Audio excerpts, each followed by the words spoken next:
Hello, and welcome to Andrew Broussard Watercolors. Today, we're going to do a paint exploration. We're going to look at Van Dyke Brown. So, Van Dyke Brown is named after a famous painter, Van Dyke. His browns, I think, were described as kind of chocolatey. And looking at the pigment on the back, this is PBR 7 and PR 101. I'm not sure what the PBR 7 is, but PR 101 I think is usually the synthetic rust, like the light red oxide or the burnt sienna. So I'm assuming from brand to brand it probably varies, just like indigo, Payne's gray, and others. So today's experiment is to see how it holds up on its own. We're going to paint in the fast and loose tonalist style. I have a quarter sheet of Stonehenge Aqua in front of me. It is, I just passed some water over it. I'm passing a little bit more. It is 100% cotton and 140-pound cold press. We're going to paint wet and wet. We're going to make the scene up as we go along in the style of the Tonalists Stuart Davies and Dennis Sheehan. We'll use the hake brush for texture, application, and the paper towel as well. All right, so like I said, the main goal is just to see how this color looks and see how it holds up on its own. Right off the bat, definitely, like I had said, rich, chocolatey color. We're going to look for tonal shifts and see how it dries. I'm going to look for how light we can get it, how dark we can get it in the fast and loose style. Once in a while I see people mention Van Dyke Brown on their palette, and I'm not really sure what they use it for. We might get some ideas as we paint with it, how it comes along.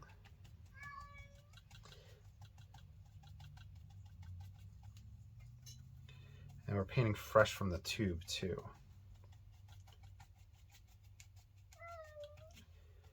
That's hammy. I had gotten some art supplies in, so the art room needs to be cleaned again. With the support of the Patreon members, I'm able to pick up different art supplies and experiment with different things. But that means that the room is kind of not cat-proof at the moment. Especially when things come in, when they come with the bubble wrap, etc. The cats go straight for that. And I was talking to my friend Frank. He has the same issue with his cats where they love going after plastic. I know that's not, obviously not a healthy thing or a safe thing for the cat, so I try to keep that away from them. But it does seem like cats can somehow manage to find it, even if you cat-proofed a house. Take a lighter wash. See what we can do in the sky here. So we're just creating an imaginary scene. With this method, I use it quite a bit. It's really fun for single pigment paintings if you have the tonal range with it, or two colored combinations. I've done it with the sap green and the Venetian red. That's a great combination classic. The phthalo green and quinacridone rose. That's a great combination classic as well. Burnt and raw umber work very well too with this style. And there's a purple with a lemon yellow that gives amazing pinks. Anyway, so it's back and forth. Use the paper towel to create texture. Let the scene start to emerge. You're going to be pulling pigment out.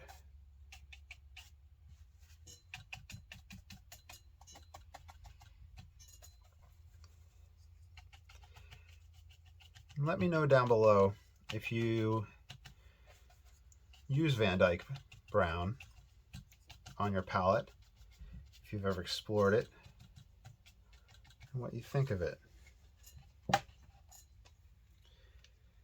There is a alternative photography printing process that I use.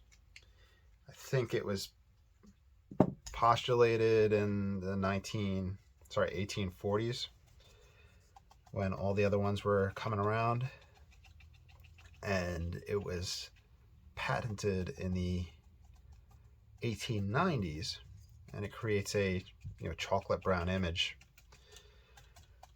but it has trouble with archivability and light fastness, so you have to use a fixative, and you also have to make sure that that's rinsed off. And then from there, there's a lot of toning with the noble metals like gold, platinum, and palladium in order to help encourage that archivability. Let's take the card. We'll see how it scrapes.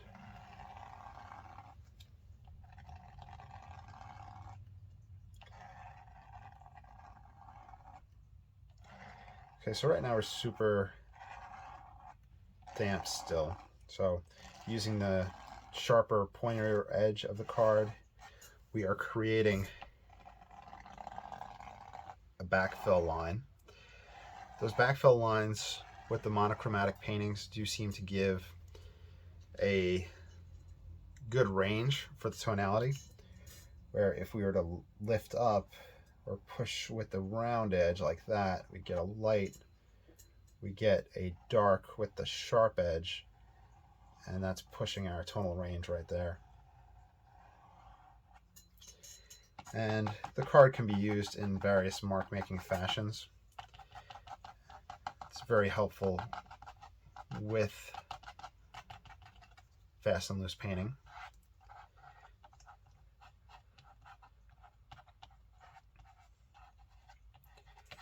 The painter Zoltan Szabo, he would use a palette knife, I think, for the scraping. And then Ranson would use a card for the scraping. People also use the back of their pinky fingernails, or fingernails in general, if you want to get marks. Whatever's on hand, pun intended.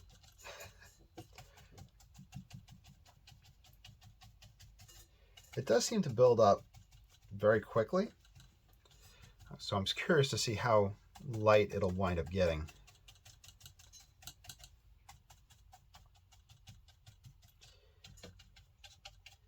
To go back to the card scraping, some YouTube artists that use it a lot, if you like that style, is Stephen Cronin, Joe Menza, David Usher,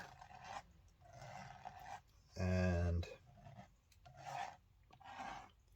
yeah, it's probably just a good collection of people to look at if you're like the fast and loose style.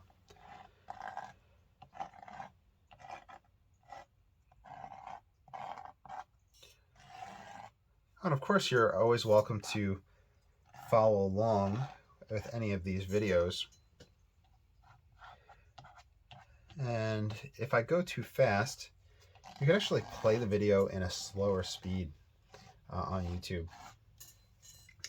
But if you have any questions, or if I'm not covering something in good detail, let me know, and I could either make another video to address it, or answer in the comments section if it's just something easy to answer. And that being said, you're always allowed to write your name on anything you follow along with from me. You have my express permission to go ahead and sell anything you do when you follow one of these tutorials. I want you all to be successful and have cash money for art supplies. And that being said, if you want to support this channel, I have the Patreon, which has some exclusive content or early access. And I have other ways to donate down below, or if you'd like to purchase a painting, I have the Etsy link down below. I had somebody leave a nasty trolling comment on one of my oil painting videos, where he was like, I guess, critiquing me for not wanting to spend $50 on some Rosemary brand oil painting brushes. But with oil painting, with hake, you could see how I'm pretty aggressive with the brushes and the care isn't there. So I can't justify or afford a $50 brush that I'm going to be wearing out very quickly if that's the case.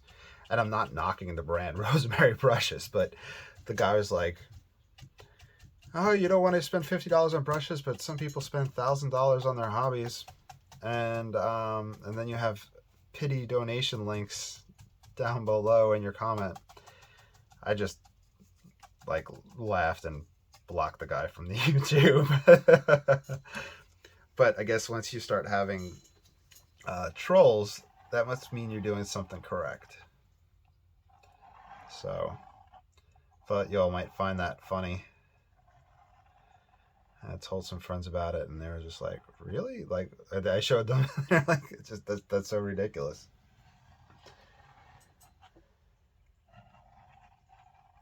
I'm using the rounder edge to pull back. And hopefully it doesn't sound like I'm begging for money for art supplies. I like making the free YouTube videos. I just have to laugh about that.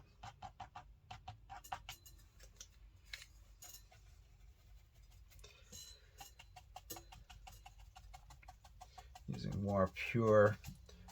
We haven't grabbed the #1 rigger yet, or the #4, which we can utilize. It just seems like it's holding its own so well with just the hake, paper towel, and card scraping. So I'm curious how it'll be in the next step.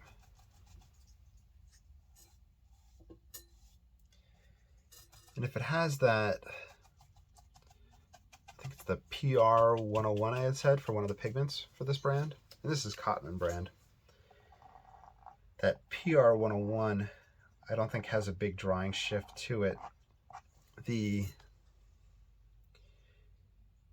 PBR 7 might be a brown. I was reading how the pigment was originally in organic matter, like peat moss and stuff like that. And then they did say the modern pigment was using kind of like an asphaltium type base. Maybe that's what PBR 7 is. But if I remember correctly, I have asphaltium in oil paints that I use for glazing. And that was used in the 1800s, I believe, to glaze and get an old-timey effect to the oil painting. But the original asphaltium wasn't really stable and had issues with it. So now it's kind of just a mix based off of it. Kind of like if you find an Egyptian brown pigment paint, it's not going to have mummies in it like it used to. They legit had pigments where they would use mummies and the wrappings in it. I don't think artists really knew at the time that that was the case. And I think once it was kind of found out, it was like, well, yeah, that's kind of not cool.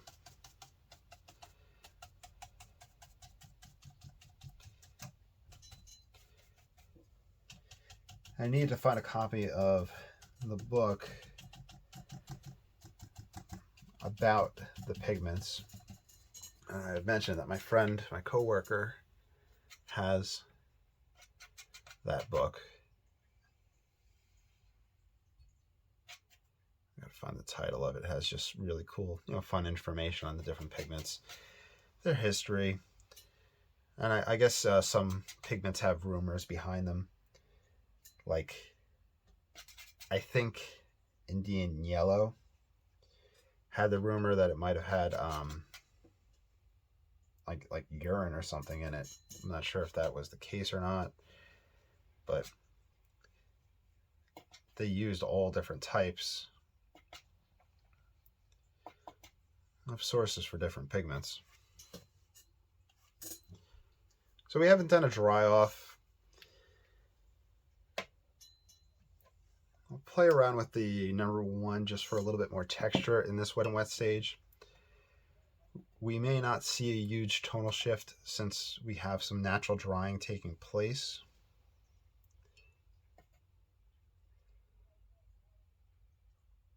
And this is just to build up complexity and depth. Not really too concerned about the motion of these guys and where they're going, because I know I'm going to dry off and do another layer on top.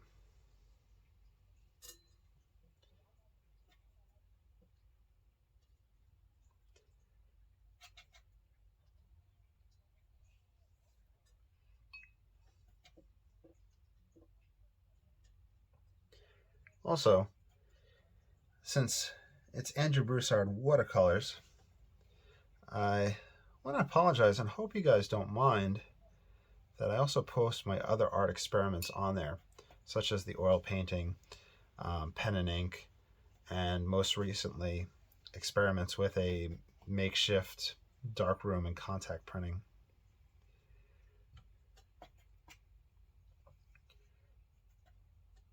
I had gotten into watercolors because of the ease of setup and the ease of cleaning. They are hard to handle and control at times, but with the fast and loose painting, it works out really well. In my day job, I'm a school teacher, and I was spending a lot of time coaching powerlifting, which I kind of set on the back burner. I'm only kind of involved in that 2 days a week now. I did just get my national championship ring for that, because our kids won the national championship in the spring. But I'm telling you all this because with watercolor, it's very easy to set up and clean up. And financially starting off with watercolor, it's not too bad. And it's a good thing, at the end of the day, come home, and if you like fast and loose, you can do a painting in 30 minutes. Some videos are 20 minutes and it feels like it's done. So that's the nice thing about watercolors and the approach that I take, and the reason I got into it. That being said, I love so much different type of art and experimenting, and you'll notice that the big experiments have been analog photography lately. And I feel like that is helping me grow as an artist. You don't have to get into photography to grow as an artist. You don't have to get into oils to grow as an artist. It's just the path that I feel like I'm personally taking, where photography is, and black and white photography is obviously based on tonal values, which is the main thing that I focus on with my watercolor painting and tonalist painting. And photography also has a big element of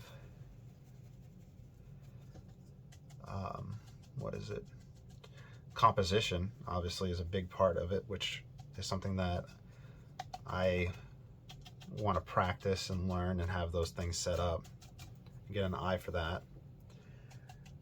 And with the makeshift darkroom, I use a simple light bulb to expose contact prints and develop them.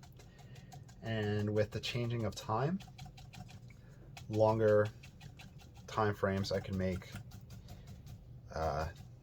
darker pictures, shorter time frames, underexposed, lighter, and I can use filters just holding it in front of the light and the paper to change the contrast. So right then and there, I can experiment with those things. So, I don't know, I think that photography is an asset to my growth, and I had 2 or 3 Patreon orders, and I was able to include some of that work as free gifts. No, sorry, Etsy orders as free gifts. So I hope the people enjoyed that. Plus it lets you get outside.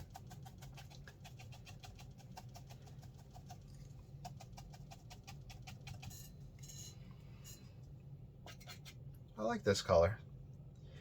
I think it's just probably warmer than burnt umber. It seems to hold its own so far, where if you just wanted to do a monochromatic painting with it. And the great thing about the 2 colors in the monochromatic is that if you are going on vacation, you only have to bring 1 tube of paint or 2 tubes of paint. If you're going out on a location, you can do either an entire painting or a little study in it with just 2 colors. It's just ease of use and just a learning of that.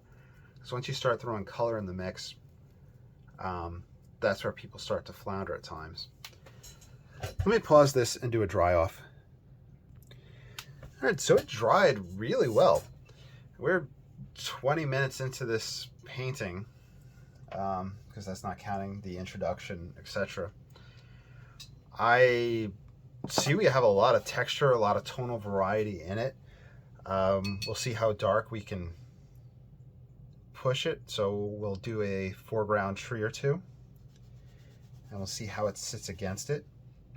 I do have some areas where I have what's called bronzing taking place, where excessive pigment was laid down. That is in this region and here, so hopefully you can kind of see that. What that is, like I said, excess pigment, and it will have a leathery, shiny type effect to it. Maybe something you like, maybe something you don't like, but that's the term for it. That term was told to me through Joe Menza. I always mention this, the thing with bronzing, and I always mention Joe Menza. He's just a really good guy. Check out his channel, totally. He has great, he's the Bob Ross of watercolor. Anyway, the bronzing can be taken care of with, I think, a light misting and then just using a paper towel to lift it up. I haven't tried that. I don't get too concerned about it, but I know with my heavy-handedness, it occurs quite a bit for me. And it's usually just a side effect of my push to try to get the darkest values possible.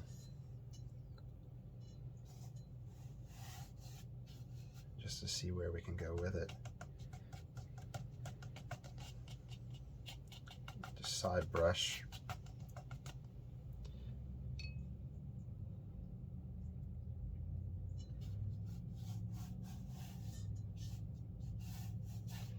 I'll have to look at some of Van Dyke's paintings and look for the browns that are occurring in it.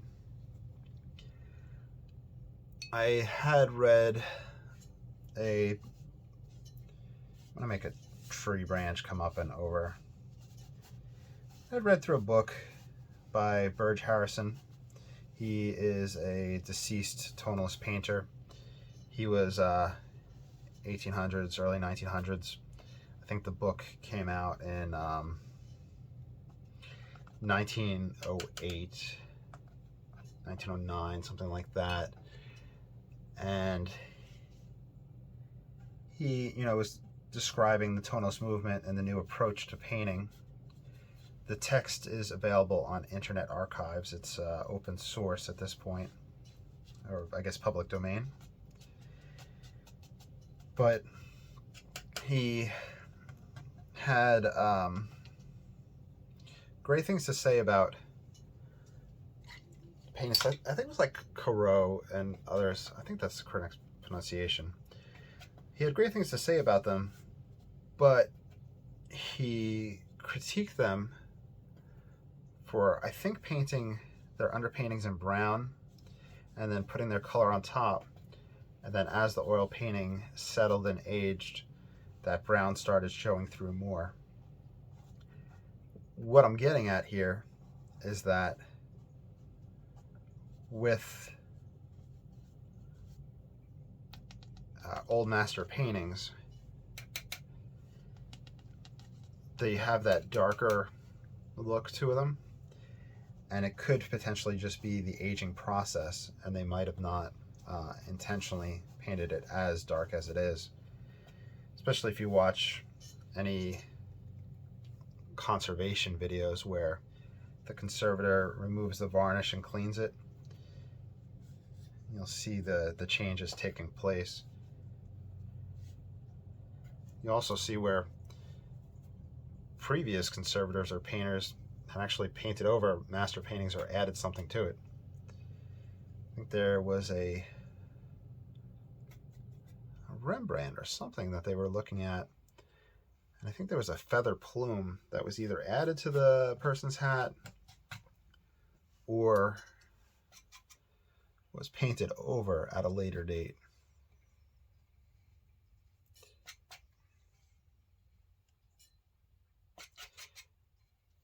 And